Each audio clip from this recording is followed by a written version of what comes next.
تا حالا تیرکمون چوبی دیده بودین؟ شاید باورتون نشه، اما این تیرکمون حتی بهتر از تیرکمون‌های معمولی داخل بازار کارایی داره. این تیرکمون رو با چوب درخت بامبو میسازن.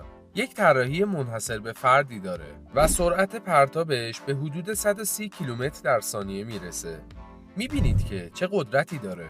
این تیرکمون حتی میتونه یک آدم رو به راحتی از پا در بیاره. بیشتر انسان‌هایی که در نیجریه یا سومالی و یا اتیوپی زندگی می‌کنن از این تیرکمون‌های دستساز محلی برای حمله و دفاع در برابر حیوان‌ها و بیگانگان استفاده می‌کنن.